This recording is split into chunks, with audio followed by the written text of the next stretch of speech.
Iran के डर से ट्रंप ने सीक्रेट फ्लाइट भी ली थी, ऐसी खबरें सामने आ रही है। तो इससे क्या समझे, ट्रंप में अब किसी बात का डर बैठने लगा है सर? देखिए, ये जो दीपाली जी रेवलेशन हुए बड़े इंपॉर्टेंट हैं, क्योंकि ये जियो पॉलिटिक्स के काफी समीकरण बदलेगी। और हम मेरा एक प्रेडिक्शन था जो जी। मुझे लगता है बिल्कुल सच प्रेडिक्ट हुआ है। देखिए क्या हुआ, जब ट्रम्प तुर्किया गए थे, मैं आप ही एंकर थे, उससे पहले हम डिस्कस कर रहे थे कि ट्रम्प को तुर्किया नहीं जाना चाहिए, इस्लामिस्ट है अर्दोगन, वहां उस ट्रम्प की जान को खतरा। पता नहीं ट्रम्प क्यों गए वहां। गए तो हमें हमें क्या पहले बताया गया जी, तुर्क कतरियों के देवे जहाज में गए, और जब वापस आने का समय था जी, पुराना वाला एयरफोर्स वन बुलाया गया। किस लिए? क्योंकि जो कतरियों का जहाज है उसमें वो डिफेंस फीचर नहीं है जो पुराने वाले 40 साल पुराने एयरफोर्स वन में है। तो जी। सबसे पहले सवाल उठाया था, भाई अगर तुम नए जहाज में फीचर है नहीं तो मतलब ये क्या, कोई कोई फैशन शो में जाना कि नए कपड़े पहन के जाना? तो वही जहाज लाइए जिसमें फीचर हो।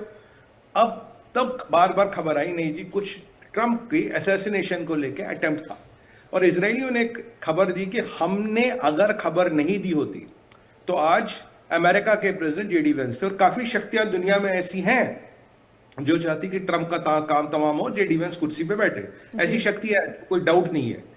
अब हमें लगा चलो वो कतरियों का जहाज इतना सेफ नहीं था, पुराना एयरफोर्स वाला है, उसमें ट्रम्प बैठ के निकल गए। और ये मैंने तब कहा था, मैंने कहा देखिए जी, अगर ये सब हुआ तो ऐसा है नहीं कि टर्किश इंटेलिजेंस को नहीं पता, ऐसा नहीं है कि तैयब अर्दोगन को नहीं पता, ऐसा नहीं है कि तुर्कियों को कोई हवा नहीं है। कि इनफैक्ट जो ईरान से स्टेटमेंट आ रहे थे वो ये आ रहे थे, यार तुर्की तो हमारा मतलब आंगन ही है, हमारी एक ही बात है। जैसे मैं बोलूँ मेरे भाई का घर है, कोई बात नहीं, वहाँ यहाँ खाना खा लो वहाँ खाना खा लो। बिल्कुल। तो आवाज किसी कह रही थी तुर्किया हमारा बैकग्राउंड है, हम कुछ भी वहां कर सकते, जबकि तुर्की नेटो का मेंबर है। तुर्की को ट्रम्प कहता मैं तुम्हारा बड़ा एलाई हूं।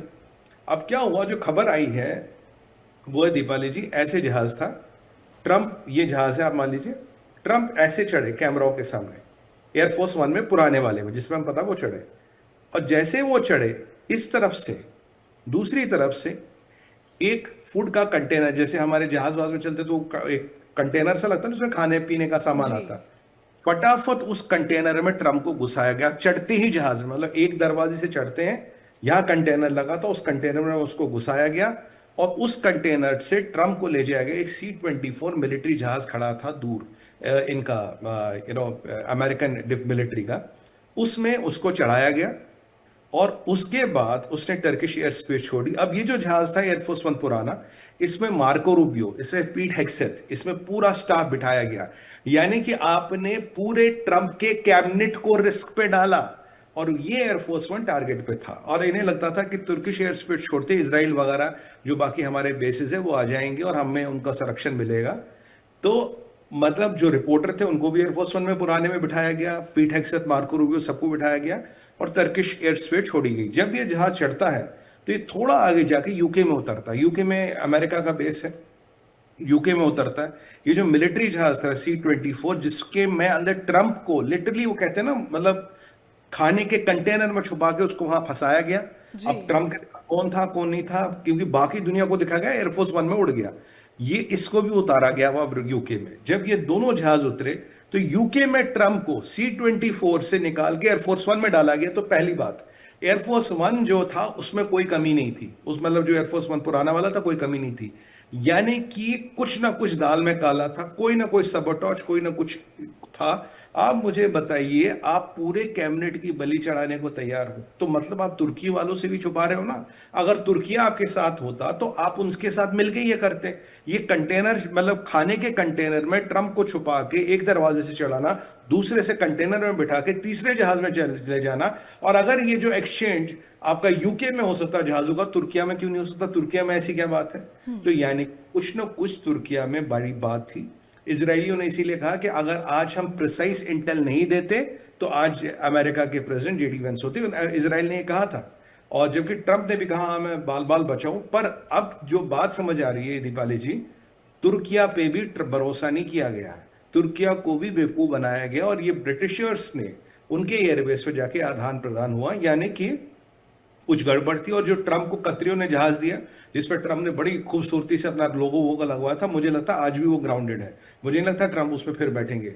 वो जहाज कैसे आया, उसको अप्रूव किसने किया, किसने बोला ये सब सुरक्षा पैरामीटर उसको मीट कर दो, और कैसे आप जी। किसी का जहाज के प्रेसिडेंट को बिठा दोगे? हमने ये सवाल उठाए थे। अब एक चीज आज के डिस्कशन से ये प्रूव होती है कि तुर्किया भी मुझे लगता है इसमें संलग्न था, नहीं तो तुर्किया से छुपा के ये काम क्यों किया गया? जहाज तुर्किया में क्यों नहीं बदले गए, जहाज यूके में क्यों बदले गए? तो ट्रंप की जान का आप सोचिए कितना बड़ा संकट था। और सबसे बड़ी बात दीपाली जी, आपने चलो ट्रंप को C24 में डाल दिया, मार्को रूबियो, पीट हेगसेट, स्कॉट बेसेंट, यानी कि ट्रंप का जो सारे राइट हैंड लोग थे वो लिटरली बेट थे, कहते हैं ना बलि के बकरे थे। अगर उस जहाज को कुछ हो जाता ये सब के सब गए थे। वो रिपोर्टर गए थे, कितना बड़ा रिस्क लिया, कितनी बड़ी चुनौती थी, कितनी बड़ी त्रासदी थी, और कितना बड़ा इंटेलिजेंस फेलियर है ये CIA का, कितना बड़ा इंटेलिजेंस फेलियर है ये CIA का। अगर मोसाद इंटेल नहीं देता आपको, प्रिसाइज इंटेल नहीं देता, आज शायद ट्रंप निकल गए होते। तो यही अगर आप इन समीकरणों को देखिए, इसीलिए मैंने अपने दर्शकों को कहा था लास्ट टाइम भी, मैंने कहा एक बार G20 के लिए मोदी साहब हमारे तुर्किया गए थे, उसके बाद मोदी जी तुर्किया नहीं गए। 1000 लोग हमारे, SPG गया, मोसाद, आपने KGB और MI6 की सुरक्षा ली थी। मोदी जी के आसपास 4 लेयर की सुरक्षा थी। इतनी ज्यादा सुरक्षा मोदी जी को यूक्रेन और रशिया में जरूरत नहीं पड़ती जितनी वहां पड़ती तुर्किया में, क्योंकि वो आदमी जिहादी है, वो इस्लामिस्ट है, वो सबसे खतरनाक आदमी है अभी दुनिया में, उस पर आप कोई भरोसा नहीं कर सकते। वो तैयब अर्दोगन है। अब उसकी वो कितना खतरनाक और डेंजरस आदमी है कि ट्रंप की लगभग सुपारी ले ली थी उन्होंने।